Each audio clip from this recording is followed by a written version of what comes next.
Please be seated. Please be seated. Thank you.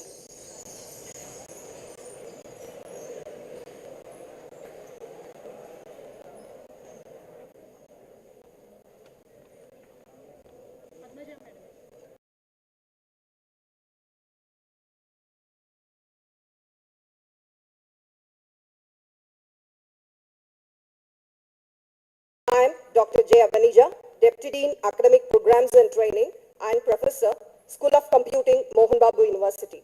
On behalf of Mohan Babu University and Organizing Committee, it gives me immense pleasure to welcome you all to the IEEE International Conference on Advanced Computing Technologies, ICACT 2025.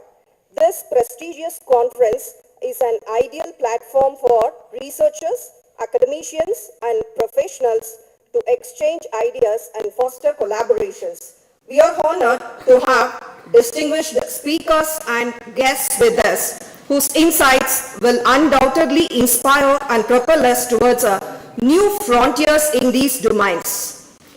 Thank you all for joining us today. To formally commence this prestigious event, I now invite Dr. Reddy Madhavi, the convener of ICACT 2025, to deliver the welcome note. Please.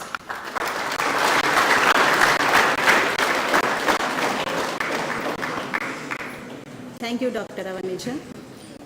Respected Chancellor, Dr. Mohan Babu Garu, our beloved Pro-Chancellor, Mr. Manchu Vishnu Garu, and Executive Director, Mr. Vinay Maheshwari ji, Honorable Vice Chancellor, Professor Nagaraj Ramrao Garu, Chief Growth and Strategy Officer, Mr. Vikas Singh ji, Registrar, Dr. K. Saradi Garu, and today's chief guests and keynote speakers, Professor Ashok Kumar Patel, University of Massachusetts, Dartmouth, USA, is going to join online for session. Afternoon session, and Dr. Rajiv Dey here offline, Senior Member IEEE, Professor NIT Silchar, and guests of honor, Dr. Neelam Chaplet, Professor CSE, Manipal University, Jaipur, and Dr. Vijender Kumar Solanki, Senior Member IEEE from IEEE Hyderabad section, and all the deans, deputy deans, HODs, faculty members, delegates, supporting staff, and my dear students, a very good morning to one and all. On behalf of ICACT 2025, it's my great pleasure to welcome you all to the 2025 IEEE International Conference on Advanced Computing Technologies, organized by the Department of Data Science, School of Computing, Mohan Babu University. I feel truly proud to announce that this event is a landmark achievement in the legacy of Sri Vidyaniketan Engineering College and Mohan Babu University, as the first ever international conference hosted in the premises of MBU. I am very much humbled to serve as the convener of this prestigious event.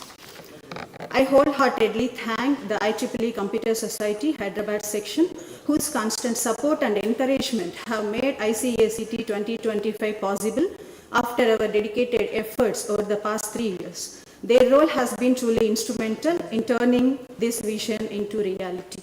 I also extend my sincere thanks to the higher officials of Mohan Babu University for their unwavering support and guidance in every aspect, which has greatly strengthened our journey towards hosting this prestigious conference.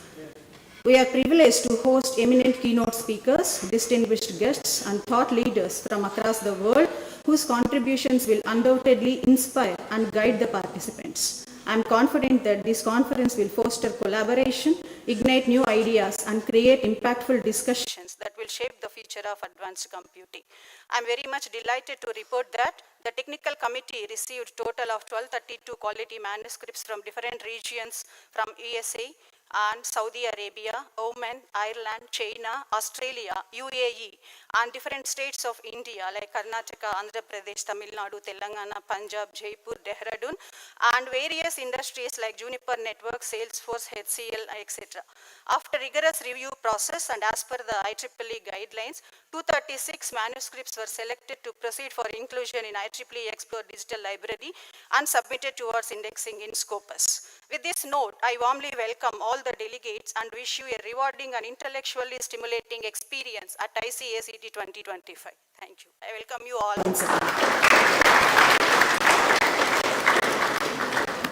Thank you, Dr. Madhavi, for your welcome note. As we begin our program, it's my honor to welcome our esteemed guests to the dais. Each of these individuals plays a pivotal role in shaping our academic and research landscape. Let us welcome them with respect and appreciation. Leadership is the art of turning vision into reality. With this thought, please join me in welcoming our Honorable Vice Chancellor, Professor Nagaraj Ramarao Garu, to grace the dais, please.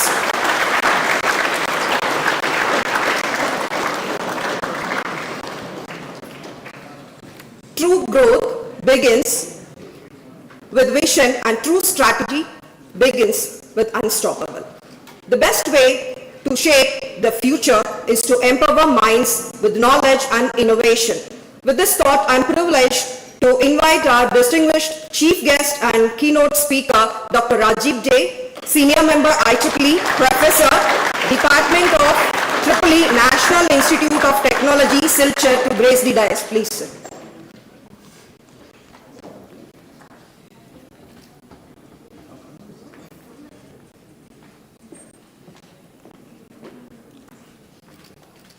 Collaboration and curiosity are the sparks that ignite remarkable achievements. With this thought, I welcome our guest of honor, Dr. Neelam Chaplet, Professor, Department of Computer Science and Engineering, Manipal University, Jaipur, to grace the dais, please, sir.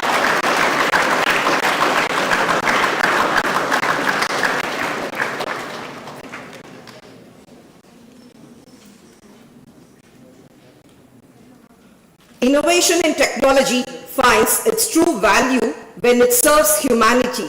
With this thought, finally, I invite our guest of honor, Dr. Vijendra Kumar Solanki, Professor of Computer Science and Engineering, Senior Member IEEE Hyderabad Section, to grace the dais, please, sir.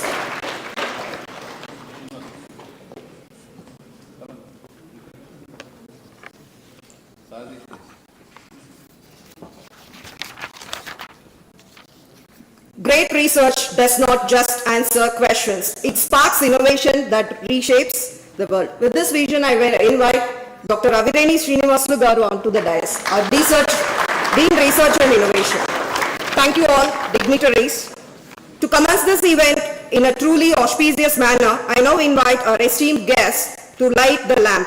May the lighting of lamp signify the illumination of knowledge and wisdom throughout this conference. I request the delegates to rise up for lamp lighting, please.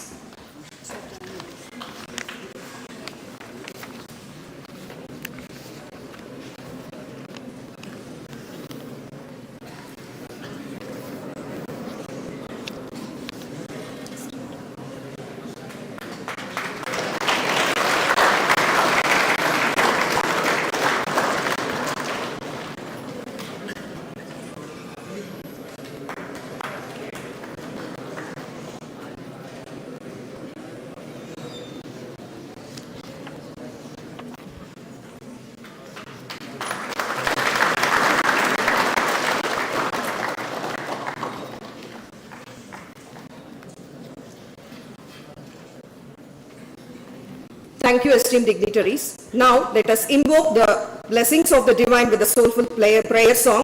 I invite Shanmugapriya, second year BTech AIML, and Anika, second year BTech Cybersecurity, to present the prayer song. I request you all to rise up for the prayers.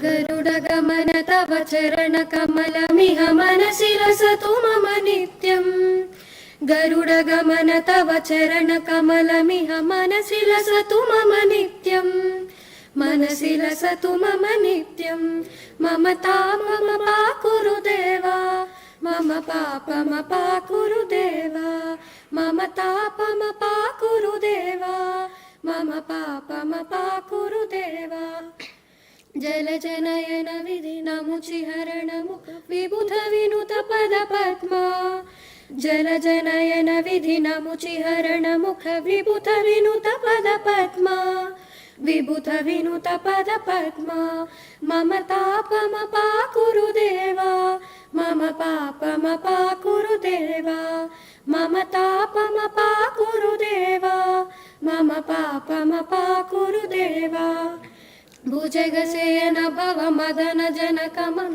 जनन मरण भयहारी भुजगशयन भव मदन जनक मम जनन मरण भयहारी जनन मरण भयहारी मम तापम पाकुरु देवा मम पापम पाकुरु देवा मम तापम पाकुरु देवा मम पापम पाकुरु देवा शंख चक्रधर दुष्ट दैत्यहर सर्वलोक शरणा शंख चक्रधर दुष्ट दैत्यहर सर्वलोक शरणा सर्वलोक शरणा मम तापम पाकुरु देवा मम तापम पाकुरु देवा मम तापम पाकुरु देवा मम पापम पाकुरु देवा.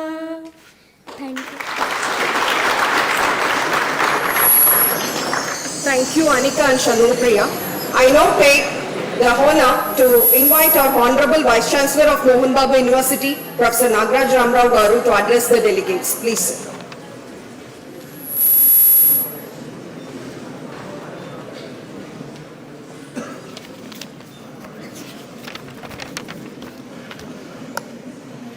Good morning, all of you.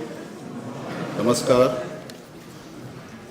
At the outset, I place my humble salutations to our Honorable Chancellor, Dr. Mohan Babu Garu, our Pro-Chancellor, Vishnu Manchu Garu, the chief guest of today's inaugural program on the IEEE International Conference on Advanced Computing Technologies, Dr. Rajiv De, the Professor at National Institute of Technology, Silchar, Assam,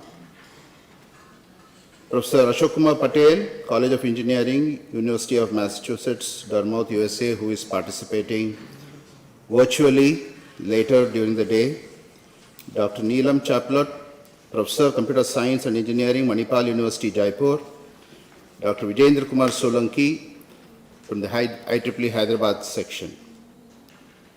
All my fellow colleagues, deans, heads of the departments of various schools, the delegates who have submitted their papers. I heard Madhavi telling there are about 1,000 plus papers which were submitted to this conference, and the people whose papers have been accepted and they would be making the oral presentation during the next 2 days. And my dear students, it is indeed a great honor and pleasure to be amongst all of you today morning while we are inaugurating this IEEE International Conference on Advanced Computing Technologies. Conferences have been part of the academic world, basically for all of us to stress upon the importance of research, especially academic research, and how it is going to impact the lives of all of you, my dear students.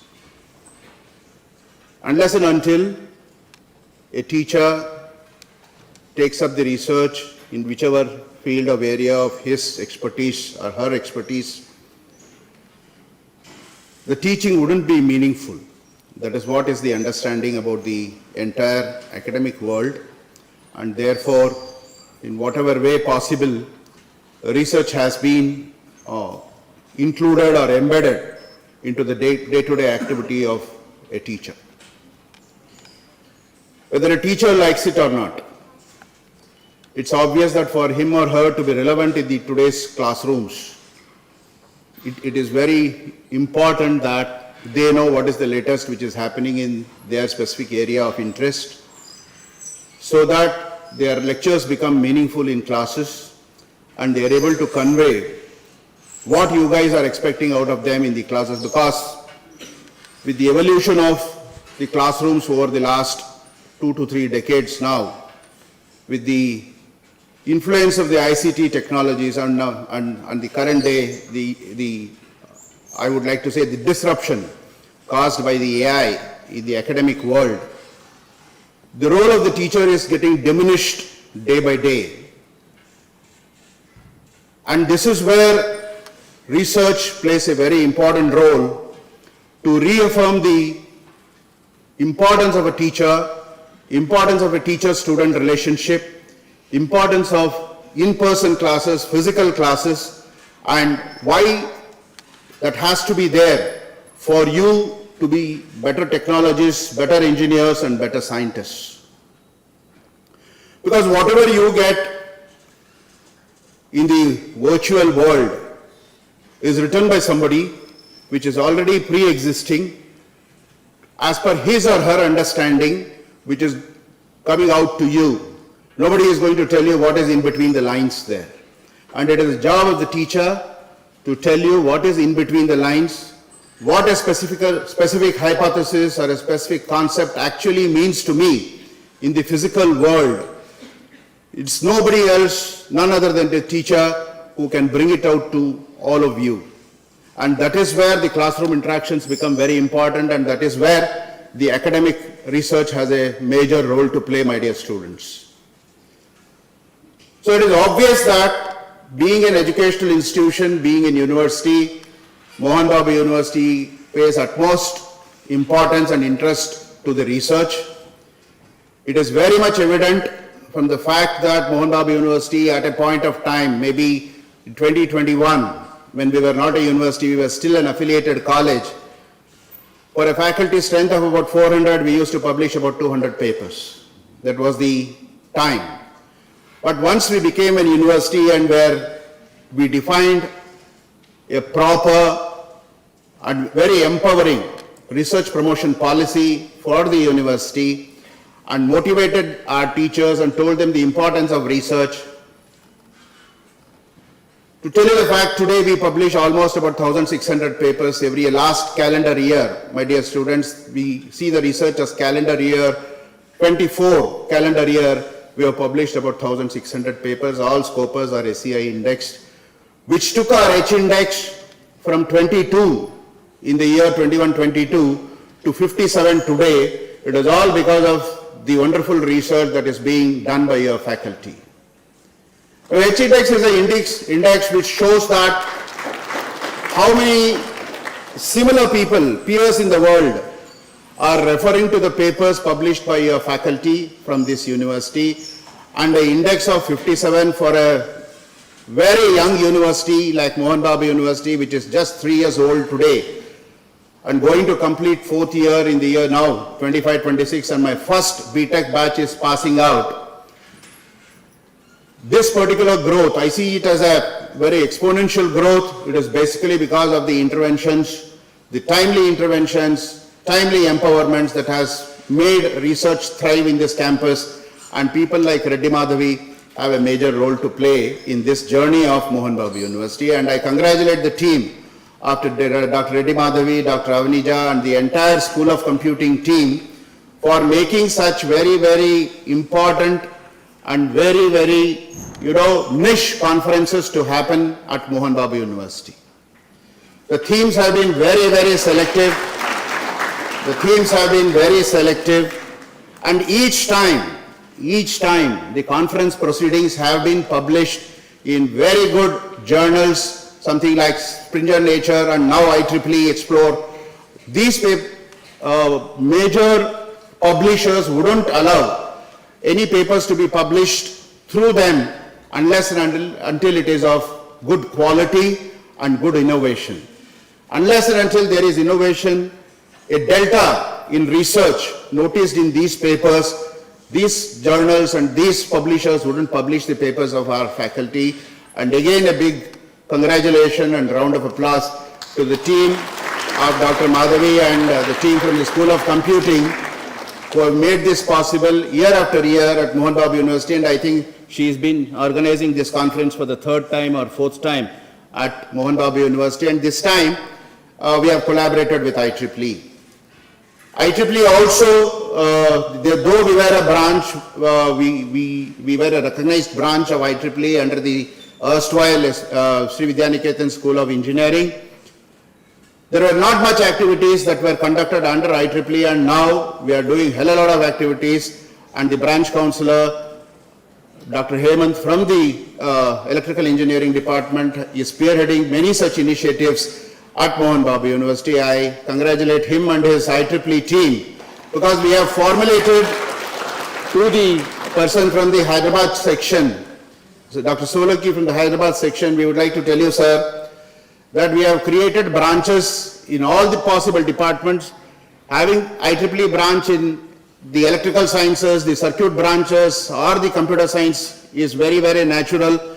But in the unique thing that is happening in this university is we have created IEEE branches, IEEE sections in mechanical engineering and civil engineering also, which is very unique to Mohan Babu University, which shows the importance that this university gives to quality of research, standard research, and institutional memberships of very reputed societies, reputed organizations such as IEEE or ASME, ACSE, ACM.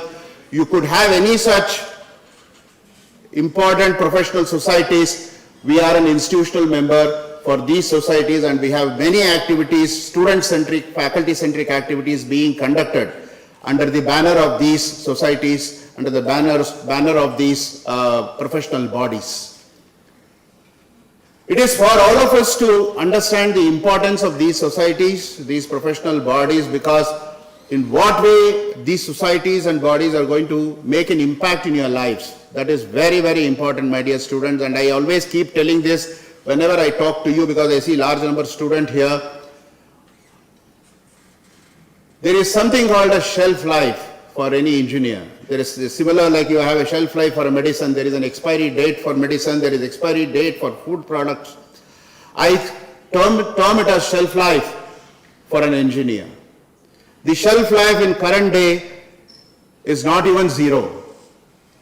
Sometimes, you know, we always read about a lot of reports, NASCOM coming up with a report, or maybe, you know, the various Ernst & Young, or maybe PricewaterhouseCoopers coming up with various analyses and reports telling that hardly 10 to 15% of engineers produced by this country are employable straight away. That is university to industry. There are hardly about 10 to 15% of the students who are employable.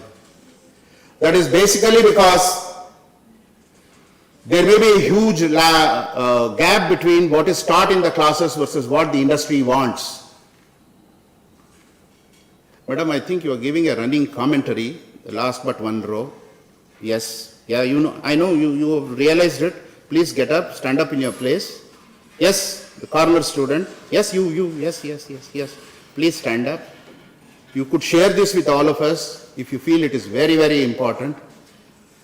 It's as good as you are giving a cricket commentary there. You know, I have very, very sensitive ears. Anything specific, madam? Please sit down. And keep the smile. It's always good. But no commentary. If there is anything important, you could come and tell us on the dais here. We'd be very happy. I will go and sit in my place. You are in your second year now. Which year? Huh? I told. You are in second year. You said, you should have told, yes, you don't even hear, listen to what is told, what is asked. There's still a long way to go, madam. 3 more years to go here. Please sit. I was trying to stress upon, sorry about this because it disturbs me when I see, because I see into everybody's eyes when I see. That is a bad habit to me, and I read minds, and that is another bad habit that I have. It's always good that you come to such places not by force, by your own interest. If somebody has brought you by force, please tell me and say, I want to go, I'm not interested in this, you can go out. Very simple.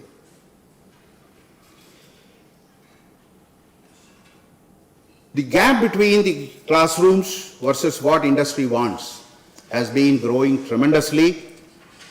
The industry always says that we cannot afford to put them on benches, basically due to various commercial reasons. Obviously, they cannot afford you to put you on training for the next 5 months, 6 months, pay your salaries with you doing nothing, sitting on the bench. Those days are gone when the talent pool used to be very, very skewed, where you never used to get people for specific jobs. But now for each job there are 1,000 people, 1,000 aspirants. You see a Wipro calling for an interview, Hyderabad, Wipro office, you see 5,000 people lining up in front of Wipro office with a resume or CV in their hands. What does that actually mean to all of us? We've been producing engineers but without skill sets. That is where this university is playing another very, very important role, my dear students. I do not know how many of you know this and appreciate this, because we run a lot of industry collaborative programs. We have tied up with IBM, we have tied up with SAP, we have tied up with Nanochip, we have tied up with L&T. Now we recently signed an MOU with Penn State University. And this Penn State University is about ranked 53 in the QS 100 rankings of the world. Why does the Penn State University sign an MOU? And it's not just a normal MOU where they say collaboration, student exchange, research. They normally write a few things in collaborations. I think my senior colleagues sitting on the dais know that. The MOU that we have signed with Penn State is for joint degree programs. 2+2. They study, you guys study 2 years here and 2 years at Penn State University. You get a degree both from Mohan Babu as well as Penn State University. We have done something called as articulation of courses. We have said that what are those 2-year courses that you are going to study here? What are those 70 or 80 odd credits that you are going to earn here during the 2-year stay, and what is the additional 40-50 credits, because it is a 120 credit program, what is the another 40-50 credits that you are going to earn from Penn State, and finally qualify a degree of both Penn State and Mohan Babu University, and then get a one-year MS program at Penn State, which is very, very difficult to crack if you go and try individually, because Penn State doesn't admit students just like that. If you go and Google back and see what are those GRE and what are various eligibility scores that a Penn State wants, you stand nowhere. So that platform is provided by this university. You seamlessly get integrated with the student community of Penn State. You get graduation from both Penn State and Mohan Babu University. There's another unique program with Penn State. It is called as 1+1 program. It is when you are doing a master's, MBA or MCA, you do 1 year here and 1 year there. For an MTech also, you do 1 year here, 1 year there. It's just 1 year master's there, and you get all the eligibilities of a 2-year master's program in the United States. Of late, there have been several changes in rules, but I do not know how dynamic or how static these rules shall be. But as of now, the current rules say that you get the residency for so many number of years to study and work at the United States of America. Similarly, there is another thing that we have done, 4+1 initiative with Penn State, where you study your 4-year graduate here, get a BTech, and in the final year you take up some additional courses prescribed by Penn State, and then you can straight away go for a 1-year MS at Penn State University, no GRE asked. You straight away get into the Penn State MS. And if you are very lucky, you may qualify for their assistantship program or for their scholarship programs, because you get a preference when you go from Mohan Babu University. But these are the important interventions that all of you, my dear students, must be very, very curious about and try and understand how I can encash upon such initiatives of this university, because we sitting on the other side of the dais, we want you to be one of the best possible workforce in the world. We want you to be the best possible human resource that we can offer for 10 years to the world. I was talking about shelf life. Shelf life is 0. With some intervention, with some skill enhancement program, skill development program, one certification, ServiceNow, SAP or whatever, your shelf life extends for another 2 years. What happens later? Who gives you that acumen for lifelong learning? Who gives that acumen for lifelong reading? That is research. Unless and until you keep reading, you keep looking into what is the latest which is happening in your area of interest, because it is very, very vast. Computing is a very, very vast area. It touches upon the day-to-day life of a human. When I say touches upon day-to-day, we do millions of activities. It touches upon each of those activities, and we see where it can add value and where it can make our lives easier. And that is where conferences, workshops, seminars of this sort play a very, very important role. Please attend all the sessions of the important people who have come here today and who will be addressing you physically or virtually. Make use of it, ask those questions. Only then we feel that we are successful in spending our time and spending our energy, spending our resources in organizing such conferences and workshops. I can go on like this for days together because I'm used to talking like this without taking much time. We become very passionate when we talk to you. I feel as if I'm talking to my daughters because that sort of smile happens between me and my daughter also. When I tell something, she keeps smiling at the back, and I know that she is not serious about when I say to her something. Don't feel bad, dear. Madam. Don't feel bad. It's part of life. So, wish you all the very best. Take things seriously. These 4 years, 3 years or 2 years left in your academics, please rededicate yourself, because world is not going to be easy with all the challenges that we are looking at currently that India is going to face. We have a large demographic dividend. I do not know whether we call it as a dividend or a liability, because over a period of time this dividend is going to diminish and we will have all non-working people becoming more and working class becoming less. And now we are at the pinnacle of this demography, where we have about 40 crore people in this country who are in this age group of 18 to 30 or 18 to 35, who can add value. I do not know how many tens of GDP points, not only to this country but to the world. So wish you all the very best. I pray Almighty that He sprinkles the best of wishes on all of you, and I thank the organizers for having me today during this inaugural program. Thank you very much.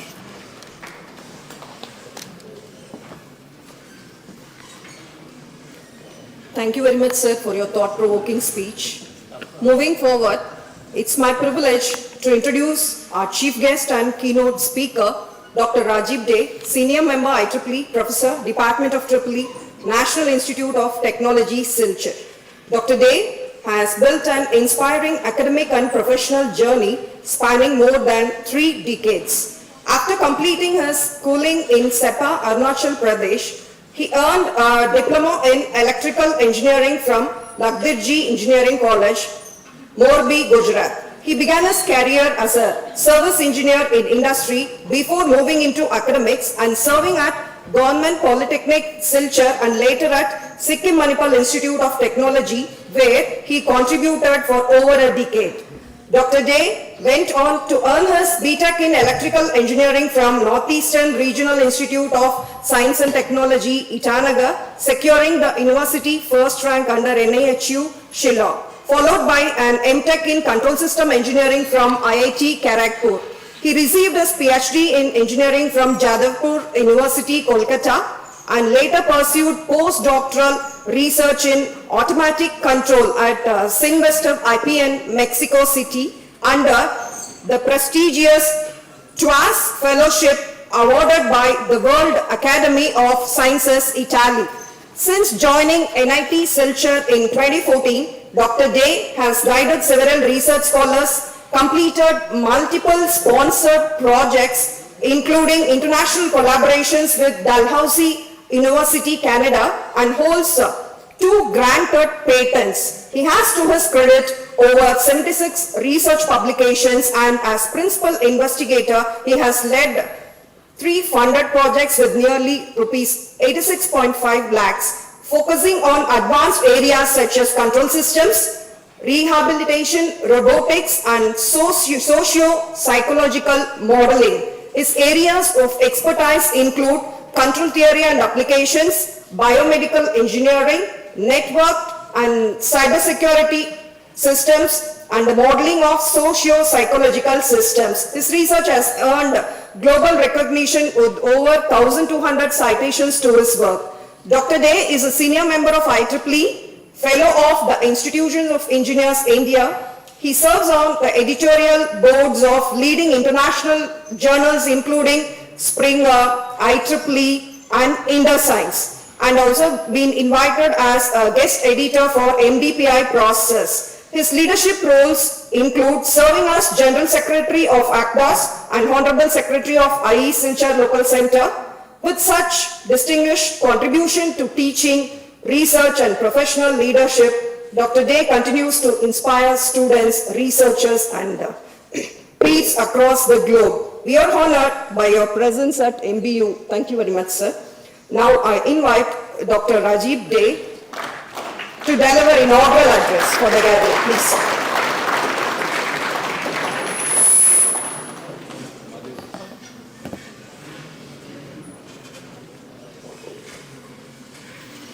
So, namaskar to one and all here. Honorable Vice Chancellor Ram Raoji, Honorable Registrar on the dais Sarabhiji, Convener Madhaviji, Vijendra Solanki ji from IEEE Hyderabad section, guest of honor Neelam ji, deans, HODs of this university, faculty members, and my dear lovely students. At the outset, I will say that it's a call of Balaji that I'm here. I've been trying to be in Tirupati for many, many years, but it was a call which converged with my profession, academics.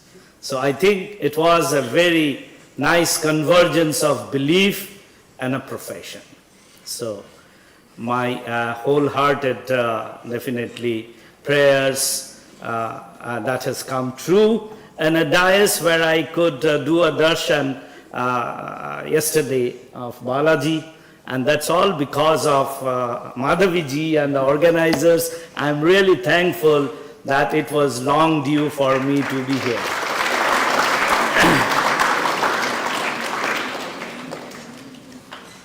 So coming to the wisdom shared by Ram Raoji, it's a true picture of a teacher we also do that prophecy, because that's what we have learned and that's our profession. So I would like to tell that I also believe the same thing, because nowadays I see my young teachers, they don't even have eye contacts. So nice eye contact, dog sitting somewhere there. Our Ram Raoji could see that everybody is attentive, everybody is listening. That's what is actually you can say an attribute of a very, very good teacher who is really so much vigilant, actually, right? So anyway, coming to the conference, international conference of advanced computing technology. So I don't say it IEEE-ICACT, rather I say ACT, right? So that's a timely chosen theme of a conference where we have to act. It's an act, A-C-T. And we have to act because computing technologies over the years, what we see in India, basically, there are some confusions. I will try to reveal in my keynote today that what are the confusions in Indian university when we talk about computing technology. Right from government policies, university policies, we have been not very much aligned towards computation. The belief system that has been created in the young generation about computing is just to get an admission in CSE, then think about TCS, Accenture, IBM, go to US, that's not computer science. That's not computing, right? So why I like this theme of this conference, because they say advanced computing technology. So when a technology is aided with computation, then it's not only computer science. The horizon becomes bigger. That time, if I have to build technology, keeping computing at the core, of course, you need to address people from electrical, you need to address the issues of mechanical, you need to bring people from civil, all needs computation. No engineers, none of you will get a degree without computing. We do computing in our own branches, but definitely it's advanced computing. I will reveal in my talk what is this advanced computing and where the world is heading towards, right? And why this type of conferences are actually held, where you will find that people are not only from computer science, the people joining these workforces from electrical, from civil, you don't know nowadays we have computing social systems. IEEE started a journal, a transaction called IEEE Transaction in Social System. I have been working on socio-psychological system, being an electrical graduate, working on control system, which is a hardcore area of mathematical science. So we started working. There are so many problems in a society that is yet to be solved. Who will solve these young forces? We will be only driving ideas, but the problem solution in the society, it engulfs you, me, student. There is no such discrimination. Who will solve? We will solve together, right? And what is an enabler? How we can solve it? The technologies that comes through computation. So the traditional way of computing will no more work. We need to adopt advanced modern computing technologies, right? And that solution cannot be alone given by computer science. It's not possible. You might have heard India started. Modi ji started a wing in education system that is called Indian Knowledge System, IKS division under AICT. Why we are talking about the Indian knowledge system and Indian knowledge computing system? Our Shastras has many advanced algorithms for integration and differentiation. I don't know how many students know. We know Leibniz. We know Leibniz rule to compute integration. Do we go to our classroom and say, this is given from, this is an algorithm of integration that comes from our Shastra? Finite integral. If you want to compute using our Indian knowledge system, in the Shastras, the finite integral computation, if you want to do, it's much faster than the integration formula that we use. Though they claim that it has come from the West, actually it's already the knowledge system that existed in India. Their knowledge is maybe 100 years ago, 150 years ago. Ours is thousands of years ago. The problem is we did not have the concept of patenting or copyrighting our knowledge. Right? We started working on patent now. And we say this is our knowledge system that is to be patented, the technology to be patented. We all are working, we are all doing research. Sir said such a nice statistics about this university. It's almost every university now is working. But are we claiming that it's mine, or are we giving the copyright to the Westerns? Right? So we need to hold back the knowledge that we create. Right? If you have created some technology, if you have created an algorithm, hold it back in your country. That is going to pay you.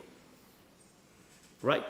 The two Nobel laureates who were in Bangalore recently, what did they say? Make in India concept, when it will work. The Make in India concept will work when you will discover, invent, hold it, then the world will say it's your technology. Right. So, I will not make it much longer.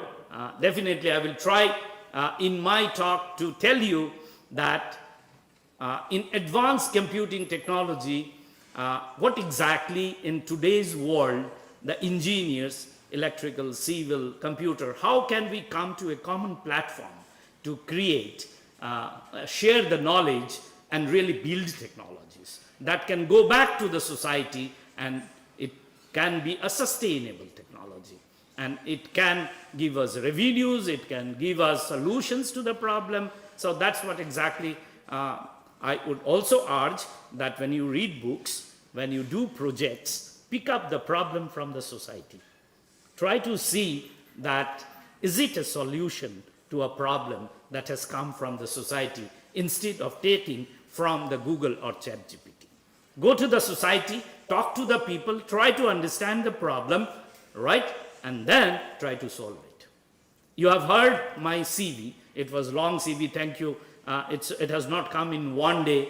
It has come after seeing people going through problems and trying to pick up the problems from there. Like you have heard, I work on social dynamical system.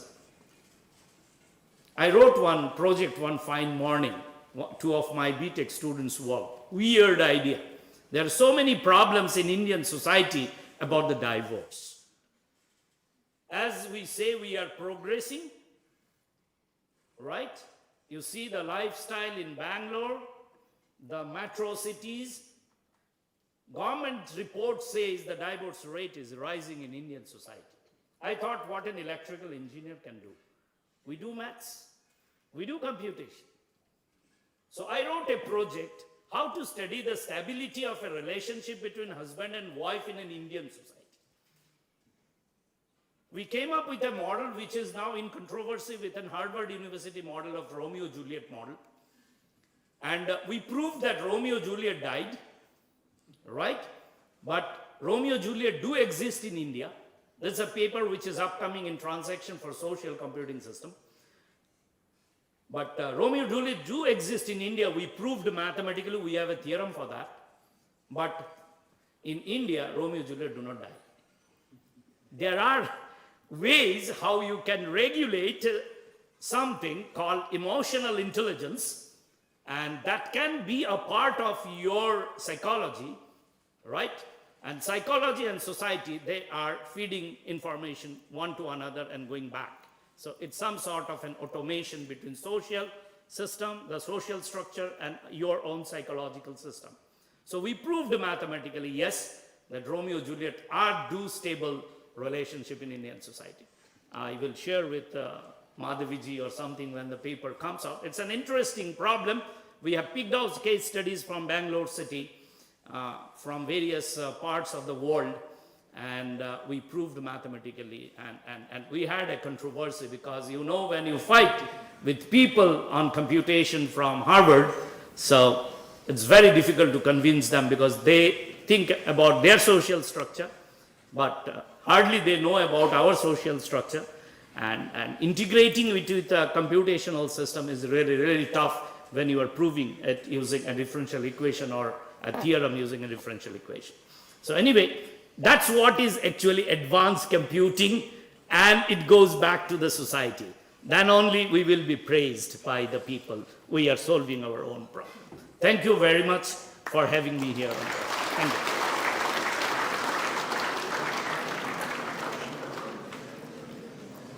Thank you, sir, for your motivational speech. It gives me immense pleasure to introduce our esteemed guest of honor, Dr. Neelam Chaplet, Professor and Head of the Department of Computer and Communication Engineering at Manipal University, Jaipur. With a career spanning over 2 decades in teaching, research and academic administration, she has made a significant contribution to higher education, particularly in the fields of computer science, communication engineering and artificial intelligence applications. Dr. Chaplet holds PhD in computer science and engineering and has actively engaged in advancing both undergraduate and postgraduate education. She has been deeply involved in curriculum design, outcome-based education, accreditation process, and strategic implementation of emerging technologies into academic frameworks. Her research expertise spans across artificial intelligence, machine learning, wireless communication, digital image processing, and data analytics. She has published extensively in reputed journals and conferences, with several of her works indexed in Scopus Web of Science, reflecting her global academic impact. Dr. Chaplet has guided numerous PhD and postgraduate research scholars, fostering innovation in interdisciplinary domains and encouraging industry-academia collaboration. She has also been associated with funded projects consultancy assignments focusing on technology-driven solutions for real-world problems. Beyond her research and teaching, Dr. Chaplet is actively engaged in professional bodies and technical committees. She is a member of organizations such as IEEE, ACM and ISTE and regularly contributes as a reviewer for leading international journals. Dr. Chaplet has also delivered invited talks, chaired technical sessions and participated in national and international conferences, further showcasing her leadership in academia. We are privileged to have you with us, ma'am, at MBU. Thank you so much. I now invite Dr. Neelam Chaplet to address the delegates, please.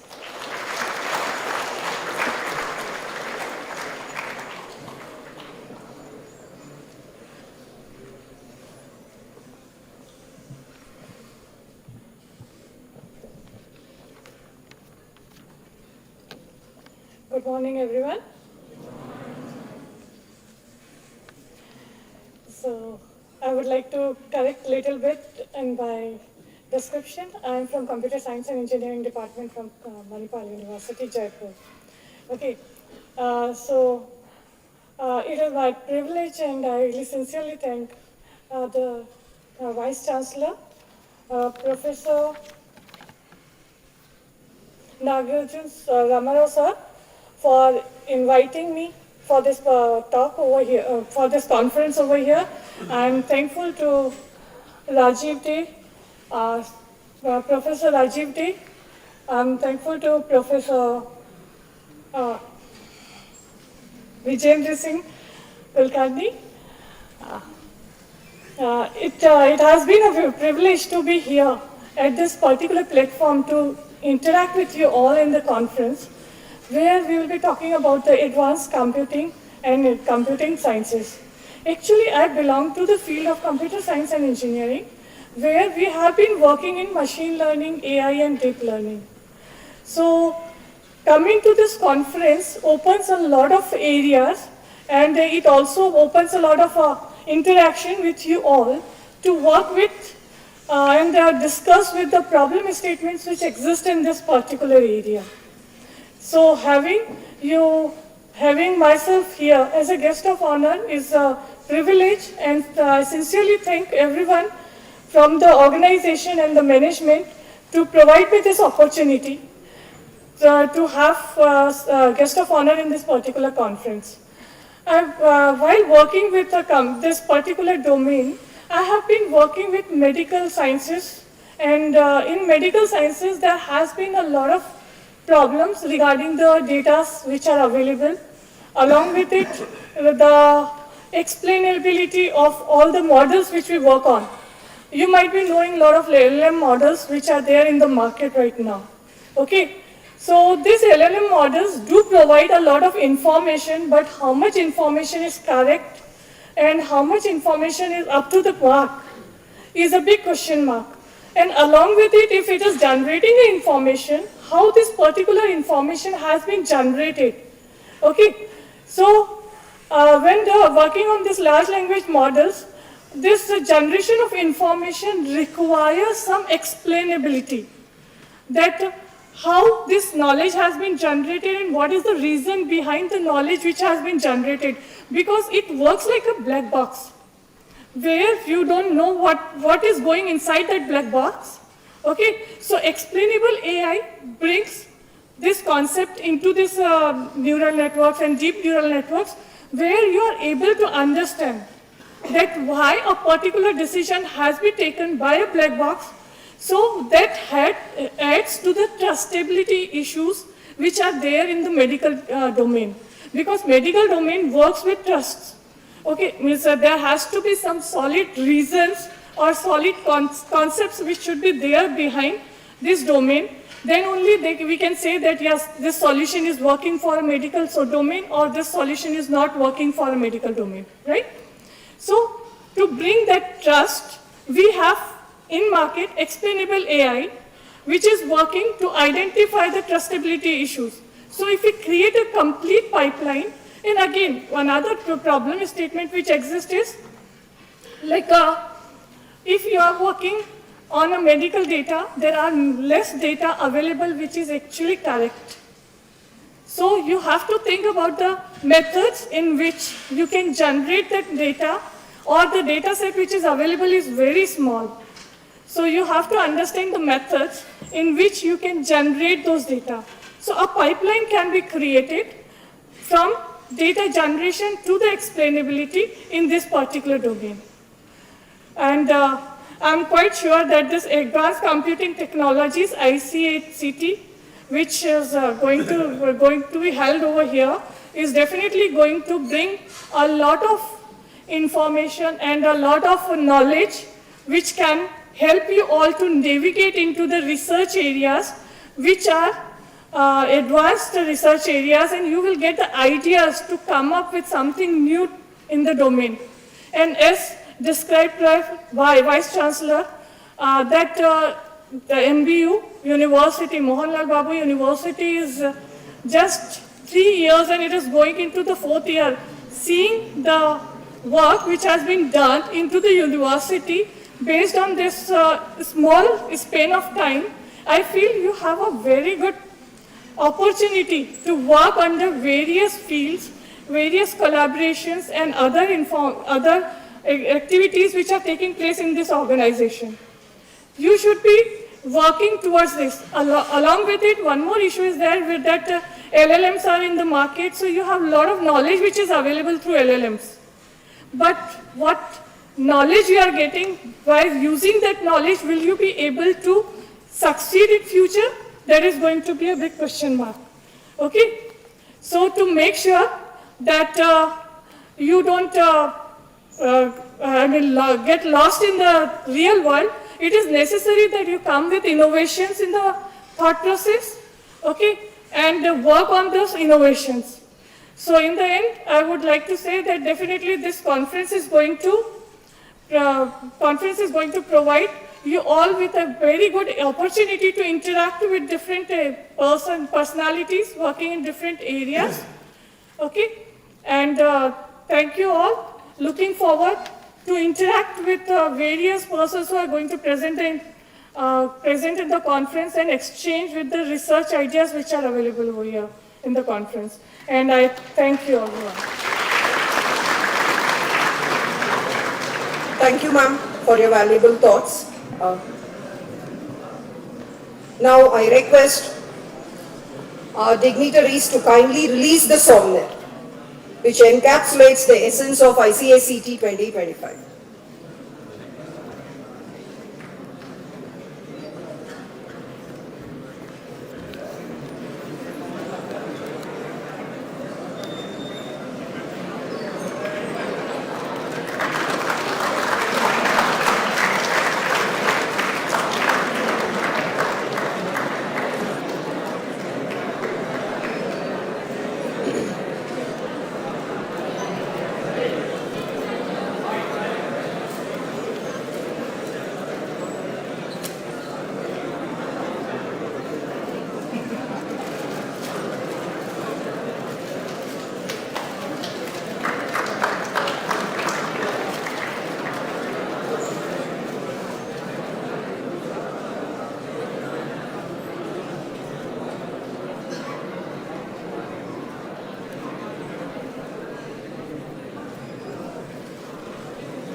Thank you, esteemed dignitaries.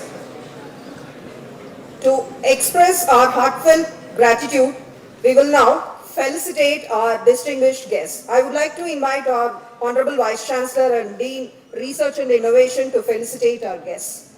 I invite our Chief Guest and Keynote Speaker, Dr. Rajiv Dey, for felicitation. Please, sir.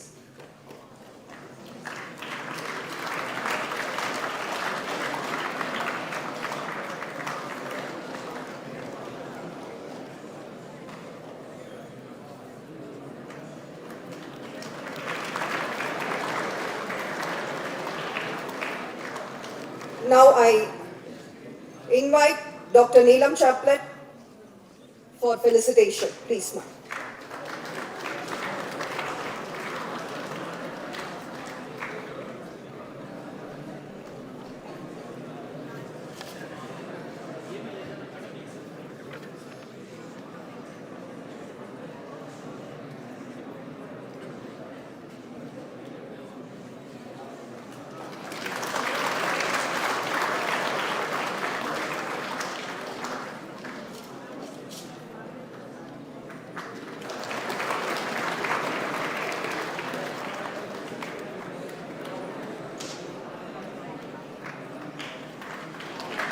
Now I invite Dr. Vijayendra Kumar Solanki for felicitation. Please.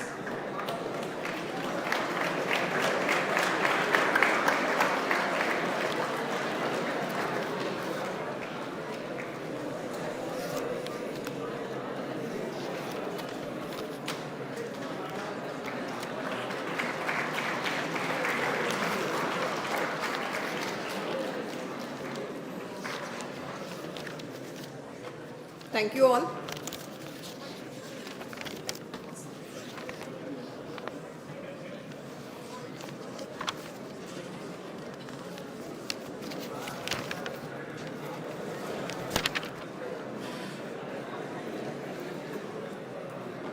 It's now my privilege to introduce our esteemed guest of honor, Dr. Vijayendra Kumar Solanki, Professor of Computer Science and Engineering and Senior Member of IEEE Hyderabad Section.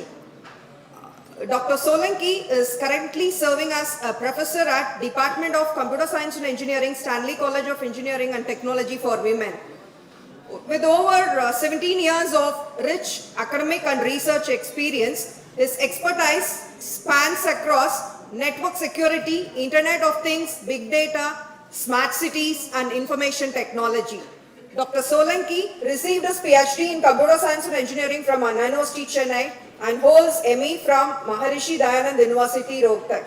Over the course of his career, he has made significant contributions to academia and research, authoring and co-authoring more than 90 research papers with reputed journals and conferences. He has also been edited and co-edited 35 books and proceedings in domain of soft computing. As a senior member of IEEE and a member of ACM, Dr. Solanki has actively engaged with global research community. He serves as the book series editor for several series like CRC Press, Taylor and Francis Group, Apple Academic Press, covering areas such as artificial intelligence, Internet of Everything, biomedical engineering and computational intelligence. He is also editor-in-chief for International Journal of Machine Learning and Network Collaborative Engineering and International Journal of Hyperconnectivity and Internet of Things. Also, he contributes as associate editor and guest editor for multiple international journals. We are honored by your presence, sir.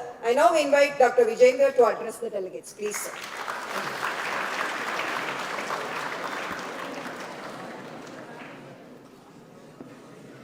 Good morning, good morning.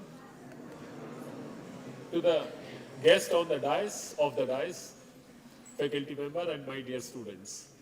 We had already 1 hour of the session, very warm session, and a very intellect talk is delivered by your Vice Chancellor, Professor Rajiv Deji, Professor Neelam, and the conference team. I would like to congratulate Madhvi ma'am and the entire team for taking the meticulous efforts. Really, it takes a very, very long time. It is not a one-day show. You are sitting here and conference is done. Really, it takes a more than a year, and collecting the papers of 1,000 plus, and after that just getting 200 plus paper. The tiresome job. I really congratulate to each one of you to involve into that direct and indirect. Really, you did a good job. Congratulates to one and all. After that, I hear from the Vice Chancellor, sir, that last 1 year we have done a 1,000 plus paper.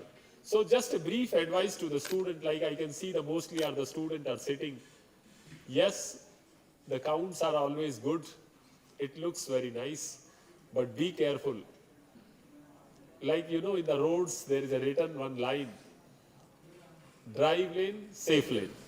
Same way, there is a one word I would like to come in your mind. It's called a retraction. We have not heard this word prior to 4 or 5 years, but the last few years we have seen the one side the papers are jumping so high, and another side the retractions are getting so high. Number of universities you can easily search in the Google. I really give you my best wishes that you go on ethical researches. And very important point, another point as Rajiv sir gave, it's a very good piece of advice to each one of you students, especially, as I can see mostly are the students. Take some society problems, solve it. The reason being is, as your Vice Chancellor told, so many huge lines and very few jobs. So understand who are the very few. Everyone cannot be a very few. very few, 5,005. Just think sometime in your home by sitting very peace of mind, exactly what was actually in these 5 which is not in 5,000. All have the same, almost same sort of blood group, same sort of weight, height, education, qualification, whatever you can call. Yes, God has made everyone unique, but almost parameters are the same, resemble. But what is in these 5? And second important point again in the conference is, please understand, when one person presents a paper, he is not presenting a paper, he is really delivering his more than 3 months to 6 months to 9 months to 1 year, and after a lot of rejections, he got acceptance. Think in that directions. So you understand how much hard work it is. If in 2 days you people are getting the presentation, environment, interaction of more than 200 paper, it's not small. It's a huge, huge research. And if we count the number of the researcher, even one paper is the one you are going to get a chance to understand 200 authors. Even each paper have the 2, then 400. If it is a 3, you have a 600 authors. So these conferences are very, very weightful in this ways. Okay, 1 day and 2 days have a very good session, sitting, felicitation, vote of thanks, certain things, and lunch and over. After that, what? These papers are lifetime archives into the Scopus and the Googles and all, and some another people then cites them, refer them, choose them, connects them. So my dear students, I would like to just give a very piece of advice in my 5-minute talk that love some domain, love some area, love some papers, love some their authors, connects with them, go what they did +1, and shine well in the patronage and the banners of Mohan Babu University. Once again, in the last, I would like to thanks to Madhvi ma'am and entire team of Mohan Babu University who is involved direct and indirect in this, and my best wishes to each one of you. Thank you very much.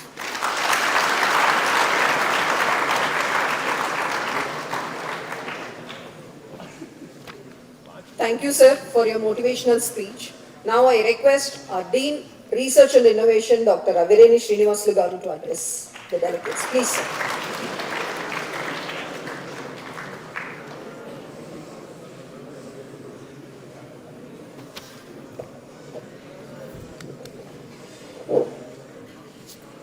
Good morning to one and all. Honorable Chancellor, Pro-Chancellor, Executive Director, Chief Growth and Strategy Officer, in absentia, Honorable Vice Chancellor, just now he left due to some urgent meeting. He informed and left. It was a pre-scheduled meeting. And respected Registrar in absentia, he is also there in the meeting. That is the reason both of them, one VC left and he is already there in the meeting. So respected Deans, Directors, Head of the Departments, Professors, Delegates, and my dear young friends, very good morning once again. Today's chief guest, Dr. Rajiv Dey. So he's a professor from NIT Silchar. And just now I heard about NERIST, Nirjuli. It is in Itanagar. So your Vice Chancellor was my colleague and friend, Dr. Deepankar Paul. So and welcome to Neelam Chaplat. She worked in JECRC Institute. Just now I asked her where I worked as a Dean Academics and R&D. And welcome, Madam. Vijendra Kumar Solanki, sir, IEEE session. Just now, all of them emphasized excellent communication to you, excellent message to you. The reason is they are doing research. They are involved in the publications. So up to date technology, they are, whatever the research is going on, they are updated with technology. Sir, you said rightly, our students also, they have a vision and goal. And as of now, the university started just 3 years back. It is a budding institution. Just 2022 June, it started this university. Till today, we have 4,000 Scopus indexed publications. And this year, 2024, still August only, so 840 papers published in Scopus indexed papers from our scholars and faculty members.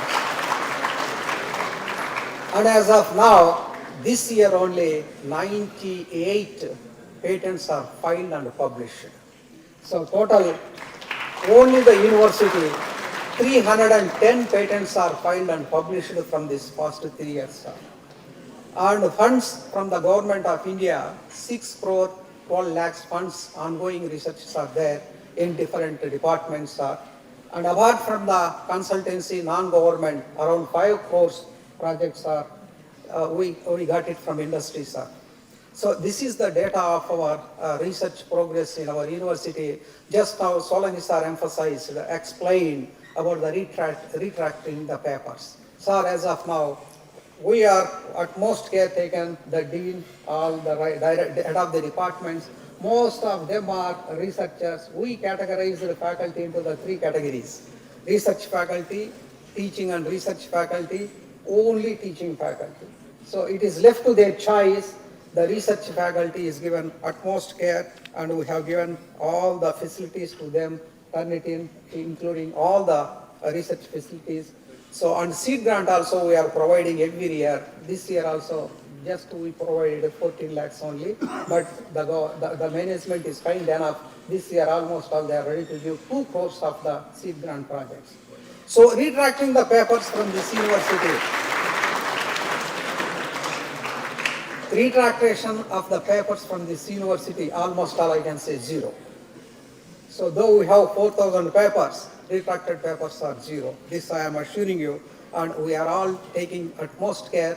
And as you said, the societal problems only we are taking, the research problems, and the Department of Liberal Arts and Sciences, recently they got 2 projects. That is the social initiation of the school children and school teachers, eccentric projects are we have received, and we are going to the different schools in and around this university. And at the same time, the university establishing nearby villages for the upliftment of the poor children and poor local tribal and scheduled caste candidates for their local standard of living to make it. We started a science technology innovation hub in this area, sir. So that is the progress of this university. So as a suggestion to all the students and scholars, the important thing is IEEE is unique. IEEE paper, if you publish a paper in IEEE transactions worldwide, you will be known to everyone, whoever is doing in that research area. If you have a paper, Journal of Solid State Circuits and Systems, it is a 4 pages transaction paper. If you publish it, the next day you will get a call from industry. Then they will ask you for, how did you do this? Would you like to join in the industry? That is the strength of the IEEE transaction papers. So you try to publish at least IEEE conference papers, IEEE transaction papers before completing your graduation. The secret of the NITs, as they will agree with me, NITs, IITs and BITs, what they will do, the student in second year itself, they will set their goal. They want to go for higher studies or a job, they will decide in the first year itself. In second year, they will make a path with the research group. When they come to the final year in the BTech itself, they will publish papers in IEEE transactions. If you have a couple of papers in IEEE transactions, the admission in West is free. You will get the full funded scholarship, and without less GRE score also, you will get scholarship and you will get the admission. That is the secret of the IEEE transaction paper. Thank you for giving me this opportunity to discuss this. Thank you very much. Thank you, sir, for your valuable insights. So I request all the audience to stay back for the keynote session by Dr. Rajiv Dey, the senior member IEEE, professor of IEEE, National Institute of Technology, Silchar. Yes, sir. Now only you go and sit, we will make arrangements.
First सारा सार मार first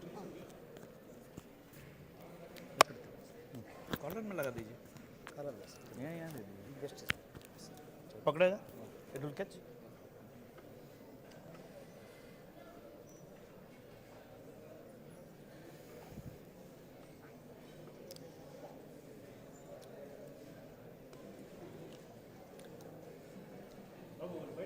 picture ले लेना 2-3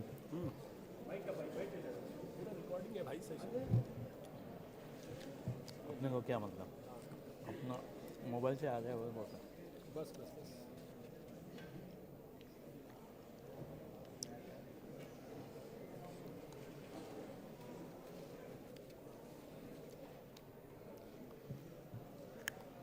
slide बहुत है 50 slide बनाए तो अच्छा है 300 के आसपास कैपेसिटी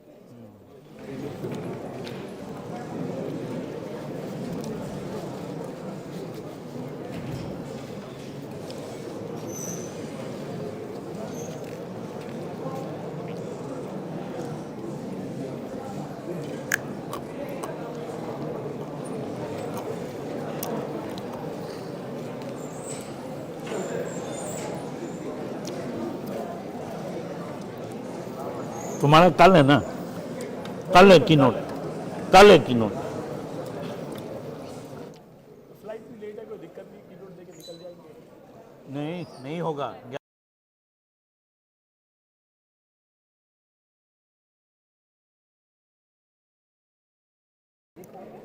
कितने बजे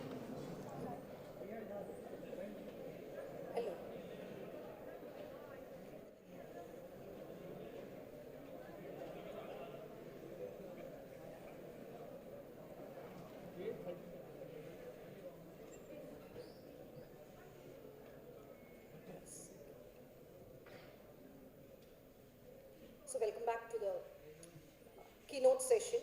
Now I request the speaker of today's session, Dr. Rajiv Dey, to deliver his keynote address. Please, sir.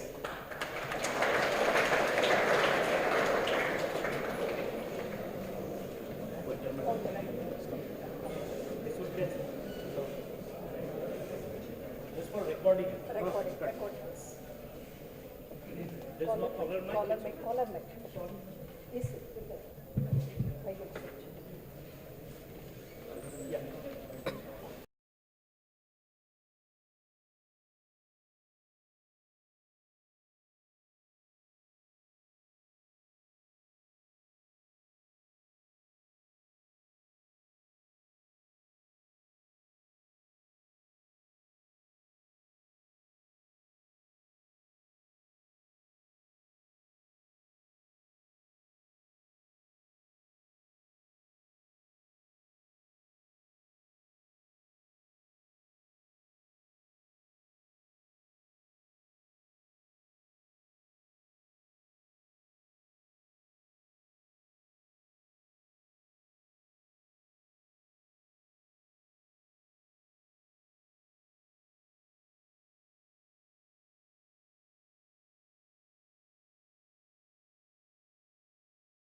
Yeah, I made it okay, right? That was our presentation. Sir.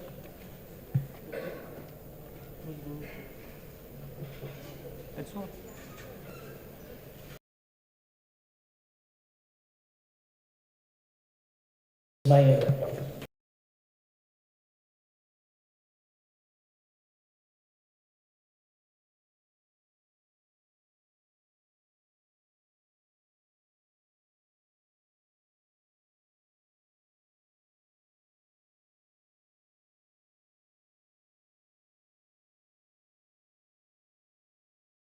To everybody. So let's be quick to our business. That's listen to what I have to share with you. And it's an idea and some of our research that we have done. And it aligns with the theme of the conference, International Conference for Advanced Computing Technologies. So there's a new word which is called cyber physical system, and it addresses 3C. So I will reveal what are those 3C and how they contribute towards advancement in computing technologies. So as you know my background, I'm not from computer science, but I do claim that we do a lot of advanced computations and link many domains of engineering to computer science. Actually, we are the feeder department who actually give a birth to a computer science in India. There were no computer science in engineering 30 years ago. There was one single department which is electrical engineering. And computer science actually took a birth from the womb of electrical engineering. Right? So we are mother department, and our domains may be a little different now because of various changes that globally that has come up. The demand has changed. The requirement of the society has changed. So every day the technology is evolving because of the demand that is coming from the society. And this is somewhere now we are at the crossroad, and most of the computing technologies, algorithms are now being challenged. Challenged by these guys. They are challenging the algorithms of computer science. Most of the algorithms are not working. They're not worthy. Right? We talk of AIs. Many AIs algorithm cannot be deployed. They're just useless. Right? So, when we talk about AI, computation, we think we are in a cyber world. This is all about a cyber world. It's a virtual world that we have created for many years now. Now, how do we integrate that virtual world with a real world, which is a physical world? And how do we get a new system by integrating a virtual world with a real world, and we call it a new system, which is a cyber physical systems. And we'll see what are those 3 C's that come up and how the computation technologies has to change, right? Because ultimately it's a reality. You have to address the problems from the reality, right? These are my outline. Outline is not necessary for a teacher. Actually, we never give an outline. We talk everywhere. You can see this, right? And you might be interested to work on this. Many of us work on this, right? What is it? IoT, right? You have heard of it. You have done many projects on IoTs. Have you done projects on IoT, Internet of Things? Does it require any computation? No. Everything is automatic, right? No computation necessary in IoT? Or some computation is necessary, because this is a conference on computation. Do we need any computation in IoT? Or everything is done by service provider? You know IoT, right? So you see what are the terminologies that the internet is giving when we ask him what frequency test.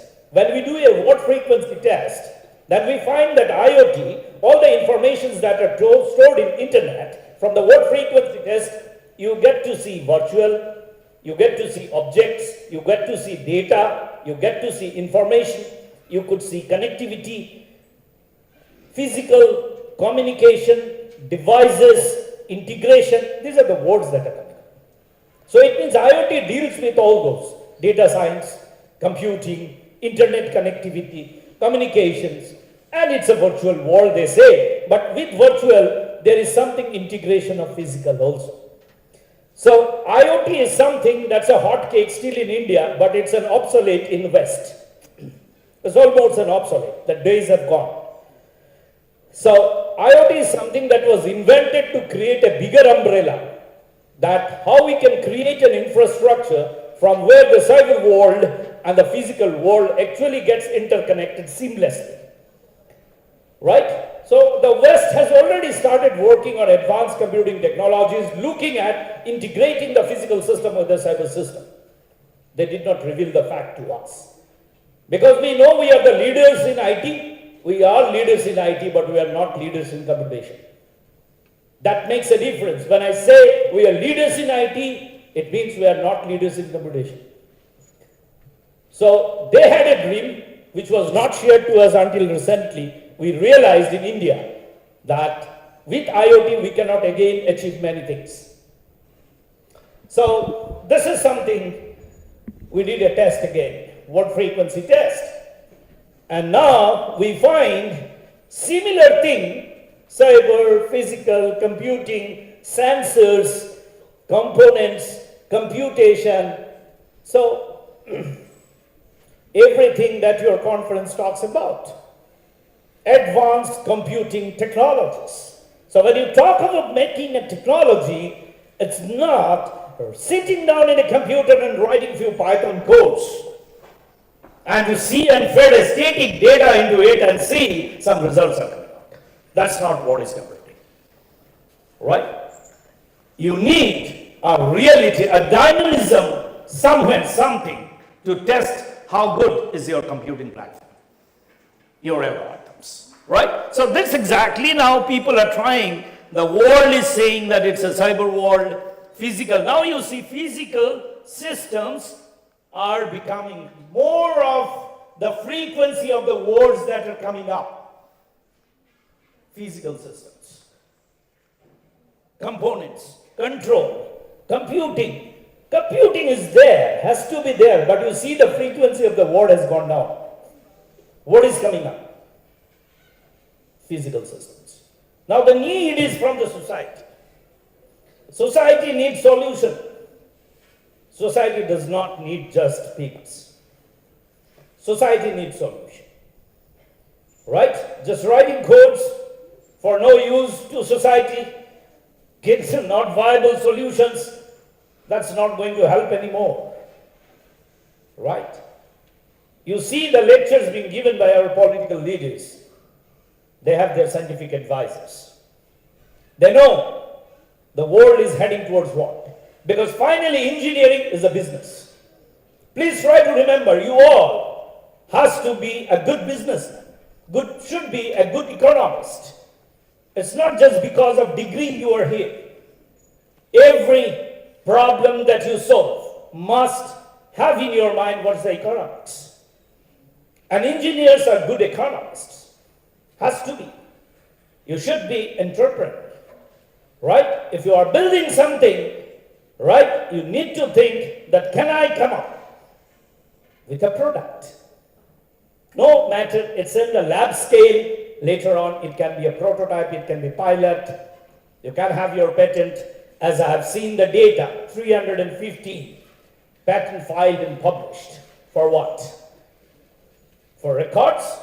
Or for really owning them, right? So it's a good sign. We have started with the things. So two things I have now revealed. One is IoT and one is CPS, cyber physical. What is the trend of research between these two? Almost we have finished IoT by now. 14,000 articles around 2017, now 2025, I don't know, it has crossed 1 lakh, 10 lakh, whatever, 1 million, billion. But by 2017 we had only 1,000 research articles in cyber physical system. Right? So it has just caught up, it has just started, right? This research projects are just going on in cyber physical. You can now get a visibility by working on cyber physical, not in IoT anymore. But I don't say IoT is a subdomain of cyber physical system. It's a big umbrella, under that IoT is a smaller umbrella. What's the difference? IoT also use internet, connectivity. Physical systems are integrated. You have a sensor, because you might have done projects, mini projects, temperature sensor connected to some modules in an Arduino and connecting data and uploading it to the internet and monitoring in a remote location what is the temperature reading. That's the best example of IoT project going on in every Indian university. Temperature reading, humidity reading. Teacher is also happy, student is also happy, because this is a live project, live data, weather data of any place. Right? Have you ever thought that you make a wearable and upload the data in an internet? Right? So the wearables that are made by medical industry are not integrated with the IoT platforms that you have made. Blink. Right? So there are some Blink IoTs platforms that you are using. Just try to upload an ECG data for 10 seconds. Your data format will not work. They will not be uploaded. They will not understand. So what is that? There is no compatibility of the cyber world with the physical world of the sensors that are being made. Right? So we need to make a platform altogether new to solve our problem. Weather data, no problem. Because I have my mother in Silchar, who is 86-year-old. I want to measure all the 16 vitals second by second. I cannot find all the wearables. If some wearables are there, medical wearables, some wearables not possible, I cannot even upload it. Right? There are problems. Right? There are American standard wearables will not work somewhere in India. Right? So cross-platform in cyber world, cross-platform interoperability in physical world, they will not match. So actually IoT is basically an open loop system. You can just do monitoring projects, remote location. But if you want to control something from a remote location, IoT will not work. Right? So one is an open loop system, and cyber physical is why it is growing up, because it has automation and control in it. It's a closed loop control. It means sensors gives you some reading, and after seeing the sensor reading, you take a decision, that's a computation, and through the decision algorithm, you again communicate back to some actuators that you close this or take this decision to control the system that way. So it's a closed loop platform is there, which is not possible in IoT frame. Right? And most of the automation industry cannot rely on IoT, because IoT can only work up to monitoring portions, not on the automation and the control aspect. But if you go and switch over to cyber physical, then in that case, monitor and control and fully automate, that is possible. And most important thing that I like, that both IoT and CPS, they talk of humans in the loop. This technology talk of human. And any technology that we come up today must be human-centric. You might have heard that most of the politicians are being asked nowadays in press conferences that AI is going to take the job of our futures. Most of our politicians are not even ready to answer this question. They don't know what is an answer. They think yes, but actually AI is not going to take your job. It can never take your job. Provided you make a technology, ethical use of AI, human-centric, your jobs are more secured rather than anybody is going to take your job. So don't get worried with AI will be taking your job. Yes, they will take some nature of job out, but they will create some nature of other jobs. But are we ready to make our curriculum design in that way that we secure the job of our students because of the over penetration of AI into every field of the society. So that's what is advanced computing all about. We have to create a new domain, an infrastructure which is human-centric. IoT is not human-centric. Therefore, the society has discarded IoT and has come up with a new idea of CPS, which is human-centric. CPS talks about human in the loop. IoT never used to talk about human in the loop. That was the problem, that Industry 4.0 and Industry 5.0, what is the difference? Industry 4.0 was basically through automation, AI and IoT. So humans were going down from the loop. So people thought how to integrate humans in the loop. So the CPS was born, and now we have human in the loop. So IoT emphasized morely system to system integration, not human to system. So that's the problem. If any technology do not integrate human in the loop, that technology is not sustainable.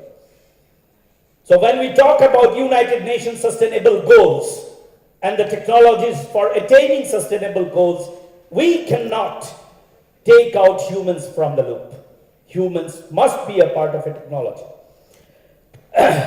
Okay, so this is what is cyber-physical system. Now, formal definition. This is a next generation system, engineered system that has to be engineered by us with tight integration of cyber and physical system. Cyber domain, you know, you make API, you make cloud computing, big data. We've been talking about all these communications. And in the physical side, electrical, are there any faculty member from electrical? Anybody? No one. Anyway. So normally computing conferences, you will not find too many electrical people here. But we come from this domain, sensors, physical system, modeling, actuators. They emit lot of data. Now this data has to go to the cyber domain. They have to be computable, right? And then only we can think of a tight integration between the computer science, electrical, mechanical, civil. That's what is cyber physical system. So this is what is 3C, control, computing, and communication.